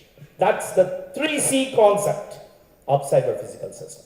That should be tight control, integration between, you can see this as a concentric circles having the same focus or a circle, only the radius are changing. So you can say it's a very tight control. It's a very tight integration, and then you have a communication network which connects it to the physical world, right? So this is the concept of 3C. So computing is there. We are happy electrical guys because control system is there, and of course ECE, that is communication. These three are now coming. They should come together and work together to realize the technology of CPS. So now the days are gone. Computer science guys will work with only computer people. Electrical will only work in electrical. You will not come up with any technology that will be accepted globally. So this is why CPS? Because United Nations SDG goal was made keeping all these 17 goals can be achieved by CPS technologies. And they all have come from a society, the societal need. That's why I say go back to the society. India needs all the goals to be achieved by 2040. We are lagging behind, right? Go back to the society, pick up any of the goal, try to use and penetrate your computing technology along with whatever domains. Fish, agriculture, can be anything, right? Marine life, this side you can work on marine life. Even we have started working on marine life but in a pond. But you can work in sea, ocean, marine life. They are also not in a good state, good health. So, what is the market? I said we should be a good economist. What is the market heading towards? CPS market. This is what is the trend of the business that is going to rise by 2028. USD almost 12 million, 12.5 million or more than that, right? So that's the market. Why I say this is the market? Because that's your future. If the market is growing, your job is getting secured from here. Right? But as your Vice Chancellor said, are we ready? Our students are industry ready. Our students are research ready. Our curriculum is ready to address all these issues. CPS market segments can be software. Of course, software will be there because cyber domain exists. Hardware, services, these can be the application domain by which you can sell your technology, can solve projects. So definitely job is going to come in a market in a heavy way, but we need that skill set. So this is the research scenario in India for CPS or globally. US started back in 2006, Europe around the same time, Germany and automobile industry. Volkswagen started with CPS technology in 2006. 2020-21, India realized, piche pad gaya. We cannot drive anymore globally because we have already made so many commitments from our platform, Make in India, Atmanirbhar Bharat manufacture and all that, but they cannot be achieved. They will not achievable if we don't pick up with CPS technologies. We'll go behind. So in 21, India started spending money in CPS research through a national mission of interdisciplinary CPS. This project was launched with an outlay of 3660 crores. And it is given to almost 15 IITs, this money to come up with our own indigenous technologies in CPS. There are many technology innovation incubation houses.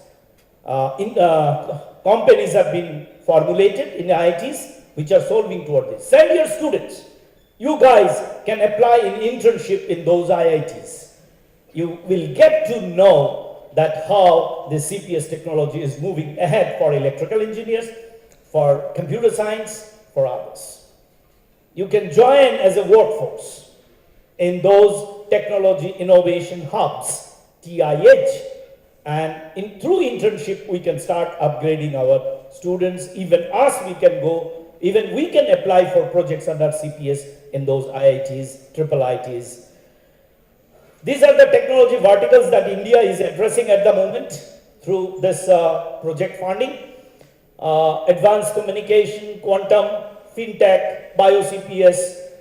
These are the areas that where India is looking for. Smart city, have you heard of smart city? Big way, you must say. Right, you have heard of smart city. So why India thought of making a smart city? Right? We have problem from a society, urbanization. We cannot accommodate people in metro cities anymore. Right? They are getting choked up. We want that our semi-urban, semi-metros should also have the same facility that we have in the metro cities. So we want to stop the people moving from rural to urban. That's the political agenda. Politics or our government, they want to stop because they don't want all people to go to Hyderabad. They don't want also go to Delhi, where we will accommodate 130 crores, right? So we need to strengthen. What do we need to strengthen? We need to strengthen technology. We should connect our urban with rural, with ICTs, with IoTs, with this new technology called CPS or cyber physical can do this work, but yes, there are a lot of issues still to be solved. So that's the need. The goal is better resource management. You can share the resources. You need not recreate everything again in the rural areas. You have some infrastructure in the urban which can be shared, managed, and they require all these newer technologies of CPS. Core idea is integration of cyber with the physical system. So smart city, if you know any of the utilities that you are using in smart cities, online education is one such that has become, but that is still in cyber domain, but that has not come into CPS. So we are trying to make a new project which our BTechs are working on it. We have failed at many times.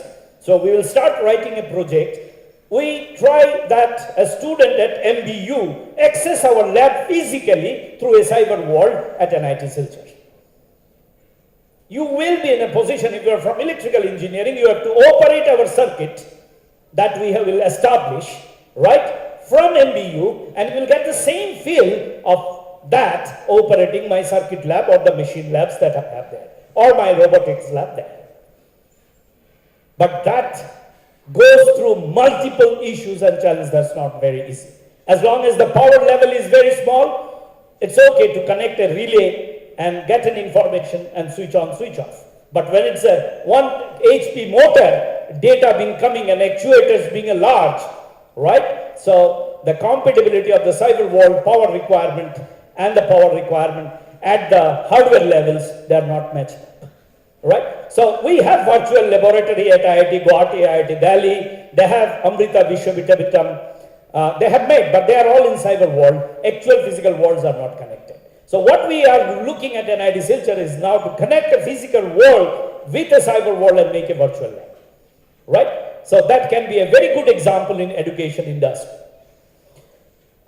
These are some of the issues that cannot be solved at the moment in India. Technical issues. One thing is cybersecurity. That's a big problem. You connect your infrastructure into the cyber world, and cybersecurity, there can be a hacking of the data and your entire thing goes off. So that's one of the issue.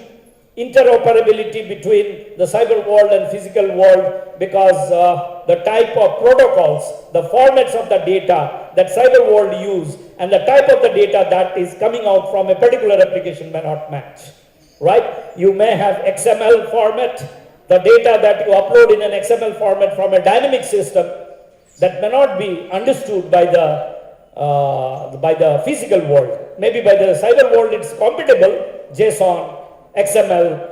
So these formats, the cyber world data, protocols, they do not match exactly with electrical engineers' data that we generate from a dynamical system and get it uploaded in a cyber world. So there are problems, interoperability, absence of some standards. Standards are not available now at that level. Then there are some implementation cost will be very high. Social divide is there on automation.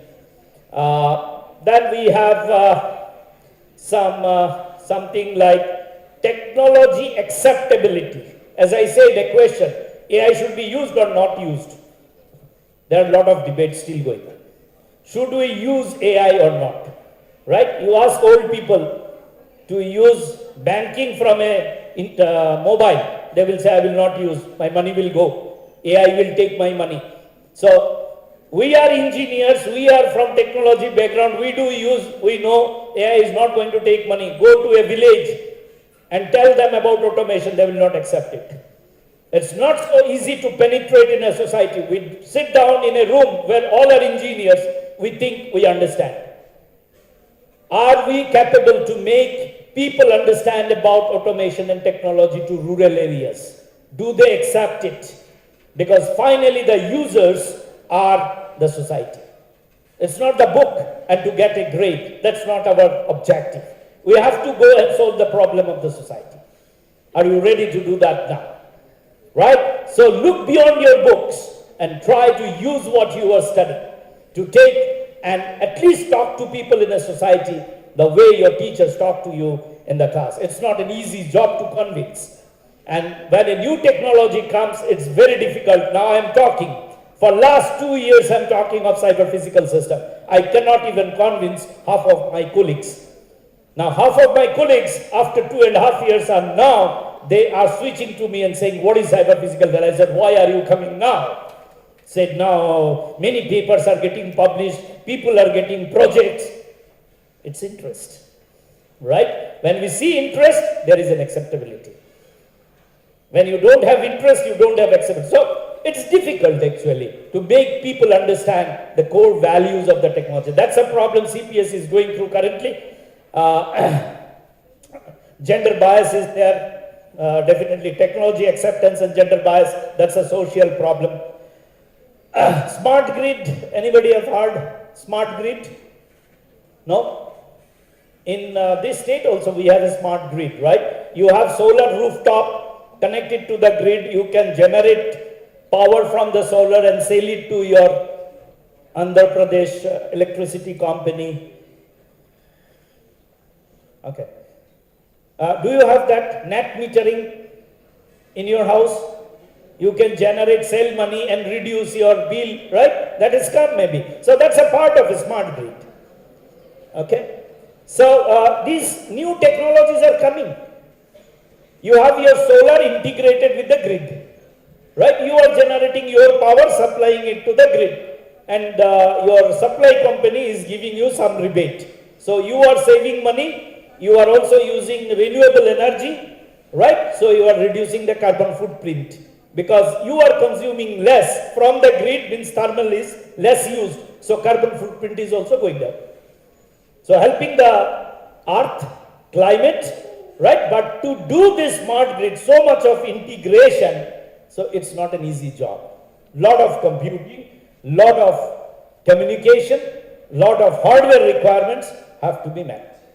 And we all have to come together now. So computer scientists should not think only computers will work. Electrical should not think that only I will do.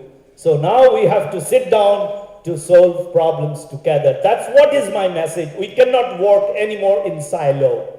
We have to come together. So these are the components. You need data analytics in smart grid, consumer, prosumer. You need SCADA, CPS, AI for data analytics, communication, smart meters and all. So challenges of smart grids, you might be knowing China attempted many times to hack our power grid so that they can completely make India dark. There was an attempt many times in our power grid, right? So cybersecurity is always a problem, high cost in smart grids because of all these technologies, interoperability. I told you digital divide, rural people cannot afford, we can afford. That's a divide. Policy and regulations are different. So I'm not going more into it. I've almost discussed, I've received a note. I will end up within 1 minute. Industry 5.0, I've said IoT was Industry 4.0, 5.0 is CPS. This is, I'm not going into it because there are no guys from electrical here, so control system I'm not going. This is a new control system that we are working now. You don't have wired connection, these are connection through antennas.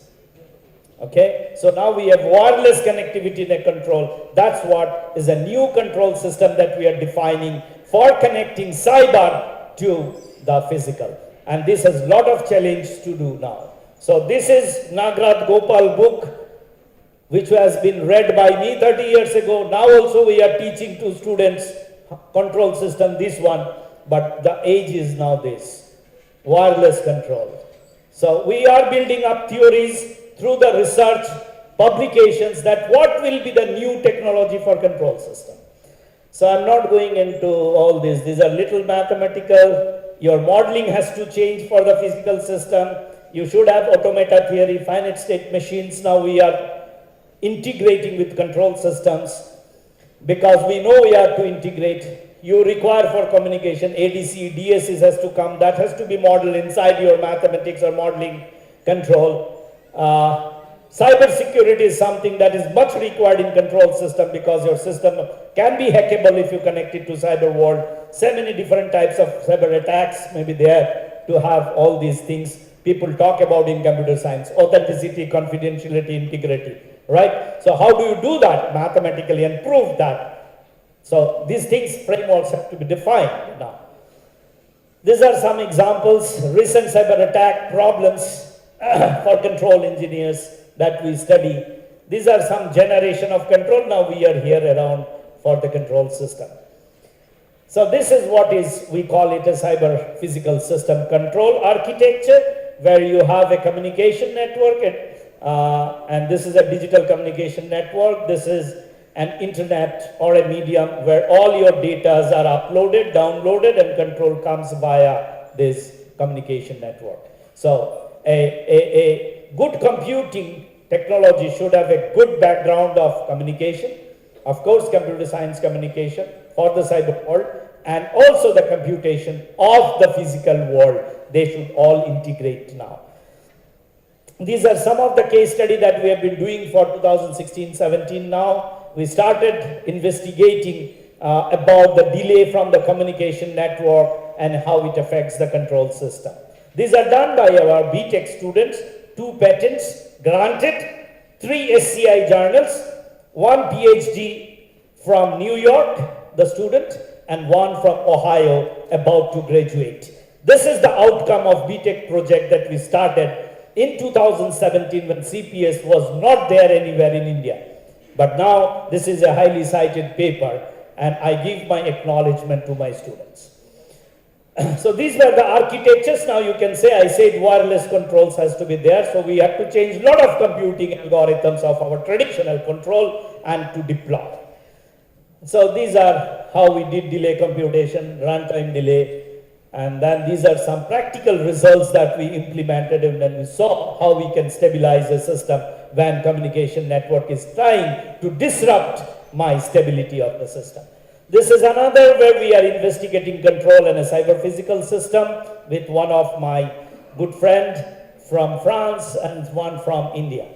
So we are investigating. Now we are, as electrical guys, working on cyber physical, cyber security aspect also with the control system. That's what I said, a tight integration need to be investigated. Some results. So this is some recent work that we are doing. We have coined a new word called cyber physical power system. Electrical power grid, which is cyber physical, and we're trying to address the issues mathematically. This is for academic interest of our students. That how do they learn that how a cyber physical is applied to an electrical power system. So it goes through a research. So my current PhD student is working, who is from Vizag, from this place, maybe Andhra Pradesh. So he's working on it, has good, nice results now. So we had to use many mathematical science and computational science here.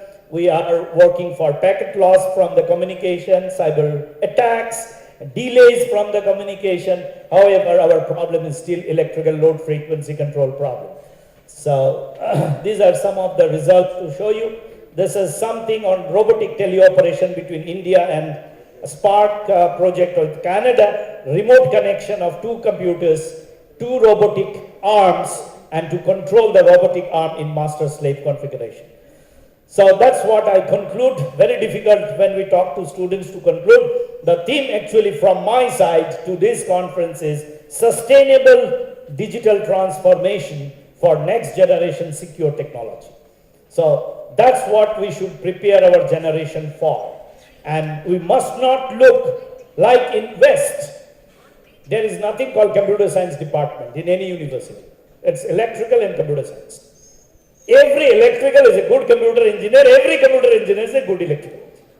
Right? So we must build the things now like that if we really want to make a good technology.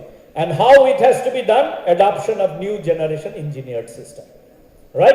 It requires advanced communication technology. Thank you. If you have any questions, you can write to me. There's my mail ID. Or one question at least I can take if anybody has.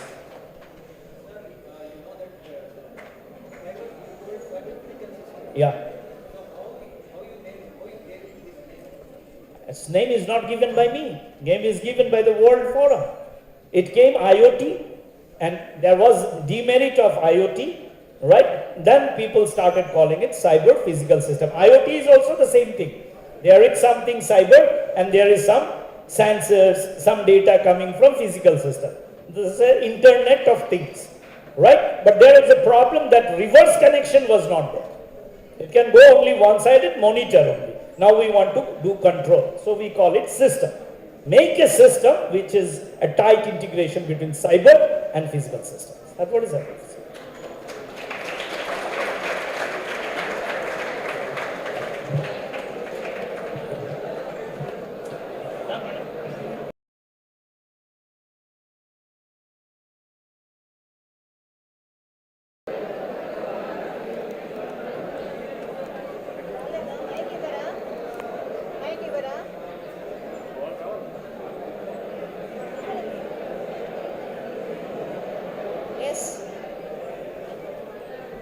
Please be seated for 5 minutes.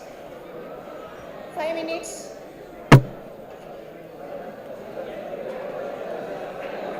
Yes, be calm. Let me propose vote of thanks for 2 minutes. On behalf of Organizing Committee of 2025 IEEE-ICACT 2025, it's my privilege and honor to propose vote of thanks. First and foremost, I extend our deepest gratitude to the management and higher officials of Mohan Babu University for their unwavering support, encouragement and vision, which has been the driving force behind this event. We are profoundly grateful to our chief guests and guests of honor for accepting our invitation and gracing this occasion with their esteemed presence, thereby inspiring all of us. Thank you once again, ma'am and sir, who are all here. Our heartfelt thanks to IEEE Computer Society Hyderabad section for their constant guidance and support in making this conference a resounding success. A sincere note of appreciation goes to the Traditional Program Committee, organizing secretaries, session chairs, reviewers, MBU IEEE team members for their relentless efforts in ensuring the smooth execution of this conference. I also wish to acknowledge the dedicated contributions of our delegates from India and abroad, and their quality research contributions and discussions and active engagement will enrich and elevate the quality of this collaborative platform. Finally, I extend my thanks to all the social media, publicity team, student volunteers, technical and non-technical members, and all the NSS volunteers and department faculty members, organizing secretaries who are all supported for this event and working tirelessly from the last many days, which makes this event a more memorable one in our history of Mohan Babu University.